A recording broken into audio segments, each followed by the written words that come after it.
Le Maker a rebooté la timeline de l'univers Ultimate tout entier. Et dans cette nouvelle réalité, Peter Parker n'a jamais été piqué par l'araignée radioactive, donc il ne devient jamais Spider-Man.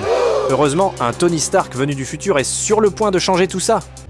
Mais la technologie derrière tout ça est très douteuse. Bonjour à tous et bienvenue dans la tanière du vilain geek. J'espère que vous avez la forme. Aujourd'hui, on va parler de Spider-Man, plus précisément de ses nouvelles origines et de son tout nouveau costume, vraiment high-tech. On parle de la série qui, depuis 2024, a eu un buzz incroyable. Le tout nouveau Ultimate Spider-Man. Donc accrochez-vous bien, parce qu'en plus d'un récit Spider-Man complètement ouf, on va aussi découvrir la tech mystérieuse derrière son nouveau costume. Mais attention, cette nanotech quasi symbiote est aussi dangereuse. Donc on va explorer le lore pour comprendre pourquoi notre ami Peter devrait s'en méfier, en plus d'explorer les plans fous du Maker. Mais juste avant ça, soyez sympa en explosant le pouce bleu si vous aimez le contenu à propos de Spider-Man et de l'univers Marvel. Mais avant de plonger tête première dans la nouvelle origine de Spider-Man, il faut absolument comprendre, au moins un peu, ce qui s'est passé lorsque le Maker, alias le créateur, a complètement rebooté la timeline de son univers pour en effacer tous les super-héros. Alors, sans plus tarder, fini les blablas et c'est parti! Alors imaginez, l'univers Ultimate, c'est un peu comme le petit frère rebelle du Marvel classique. Les héros sont là, mais en mode plus jeune, plus sombre, plus énervé. Dans cet univers, Spider-Man est un ado paumé, les X-Men se cherchent encore, et les origines des personnages sont revisitées pour coller à l'époque. Genre, plus proche du monde réel d'aujourd'hui, un peu comme le MCU. Bref, une vision plus moderne, qui a cartonné auprès des lecteurs. Pas étonnant que Kevin Feige s'en inspire. Et au milieu de tout ça, on a Reed Richards, le cerveau des 4 Fantastiques. Sauf que dans cette réalité, tout part en sucette. Car au lieu du brave héros qui protège le monde avec ses 3 compagnons, cette variante de Reed devient le Maker. Le mec brillant, humaniste et bienveillant se transforme en sociopathe mégalo, obsédé par l'idée de remodeler le monde selon sa vision. Et il ne recule devant rien ni personne pour arriver à ses fins. Il manipule, il trahit, il détruit, et finit par causer la destruction de son propre univers. Mais le Maker, c'est un survivant. Il s'échappe de l'apocalypse et atterrit dans l'univers Marvel classique, où il sème la zizanie pendant un moment. Mais son objectif ultime, c'est de recréer un univers à son image, un terrain de jeu où il sera le maître absolu. Et c'est là qu'il met en place son plan machiavélique. Il choisit une réalité alternative, un dérivé de l'univers Ultimate, et décide de la remodeler selon ses désirs. Comment ? En voyageant dans le temps et en modifiant des événements clés, empêchant les héros d'émerger et plongeant le monde dans le chaos. Vous vous souvenez du dicton « Un battement d'aile de papillon à Rio peut provoquer une tornade à Tokyo ?» Eh bien, le Maker, c'est le papillon sous stéroïdes. Il voyage dans le passé, empêche Peter Parker de se faire mordre par l'araignée radioactive. Bye bye Spider-Man. Faites en sorte que Captain America ne soit jamais retrouvé dans sa gangue de glace. Adieu la légende. Il fait en sorte que Loki devient le nouveau roi d'Asgard au lieu de Thor.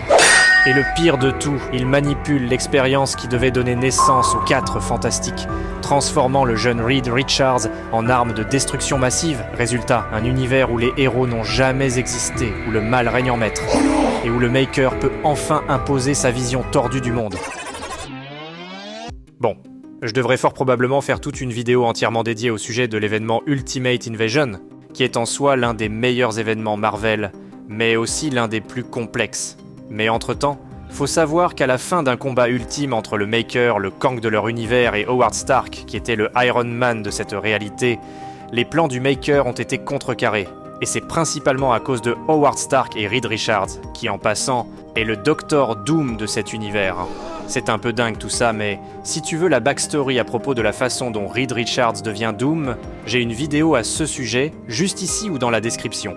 Mais en gros, le point important à retenir, en ce qui concerne la nouvelle backstory de Spider-Man, c'est qu'après la défaite du Maker, à travers le sacrifice ultime de Howard, c'est son fils Tony, avec l'aide du Docteur Doom, qui se sont donnés pour mission de graduellement restituer les héros de leur univers, mais sans pour autant trop perturber la timeline, donc un défi périlleux.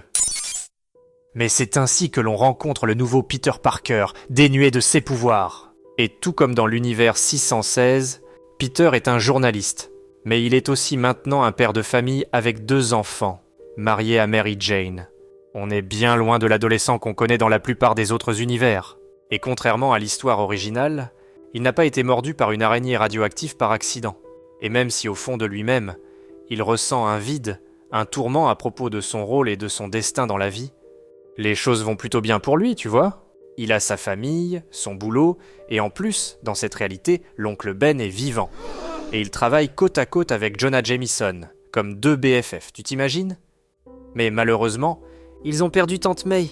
Et le pire, c'est qu'elle est morte lors de l'explosion qui a rebooté leur univers dans Ultimate Invasion, dont on a parlé un peu plus tôt.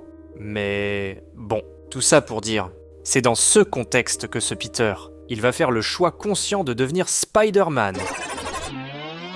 Ce choix lui a été offert lors de la visite d'un Tony Stark venant du futur, comme l'un des super-héros qu'il allait réactiver dans leur univers rebooté. En gros, 6 mois avant le début de l'histoire, Stark lui a envoyé un mystérieux colis, contenant un nouveau costume et une araignée radioactive. Mais ensuite, il a laissé le choix à Peter, devenir un des plus grands héros du monde ou rester un simple journaliste. Bien évidemment, Peter ne s'est pas fait attendre, et a choisi de devenir Spider-Man. De là, il enfile pour la toute première fois son nouveau costume, basé sur une technologie très avancée. C'est de la picotech. Maintenant, si vous vous demandez, c'est quoi ça de la picotech ? Je m'apprête à vous donner toutes les explications, mais je vous préviens, ça sera un peu geeko-technique.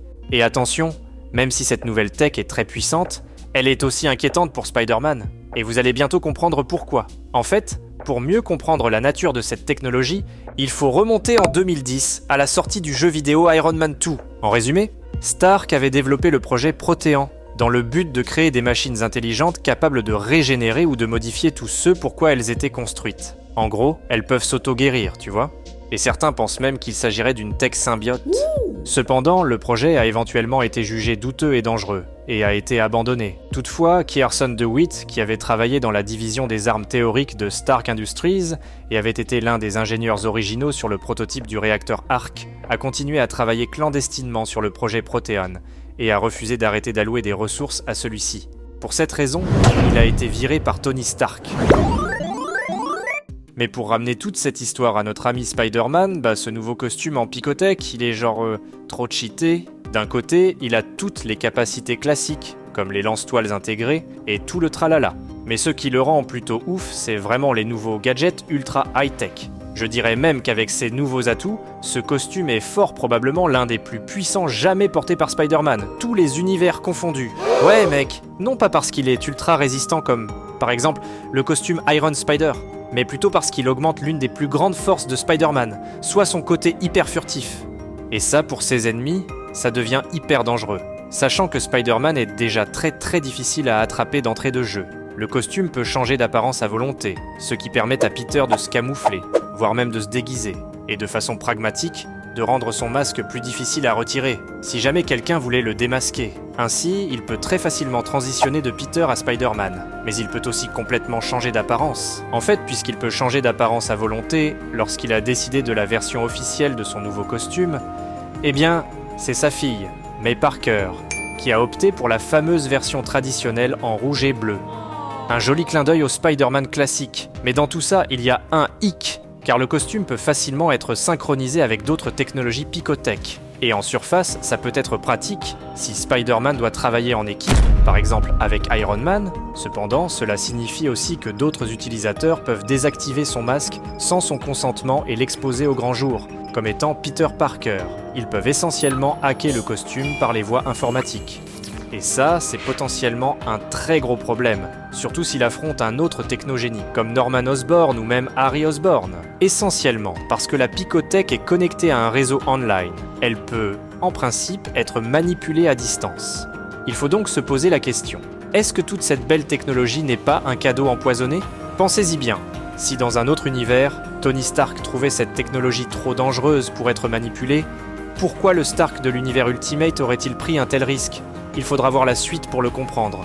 Ceci dit, dans les comics Ultimate, on voit que Peter s'adapte rapidement à son nouveau costume, à ses pouvoirs et à son rôle restitué de super-héros. On peut se dire que son âge et sa maturité l'aident aussi à apprendre plus vite, mais avec sa petite famille, cela signifie aussi qu'il a beaucoup plus à perdre. Est-ce que ce costume, aussi avancé soit-il, vaut le risque pour lui et sa famille ? On verra bien. Sur cette note, basée sur ma petite explication, j'aimerais bien avoir votre avis sur la question. Est-ce que, selon vous, le nouveau costume est un cadeau ou est-ce un piège ? Est-ce que Tony Stark avait des arrière-pensées ? En attendant les réponses officielles dans les prochains comics, lançons le débat, mais toujours dans le respect mutuel. Encore une fois, merci d'avoir fait un petit tour sur notre chaîne. N'oubliez pas le petit pouce bleu si vous avez aimé ça. Et si vous en voulez plus, j'ai une vidéo super sympa pour vous, juste au coin de l'écran. Ciao les amis!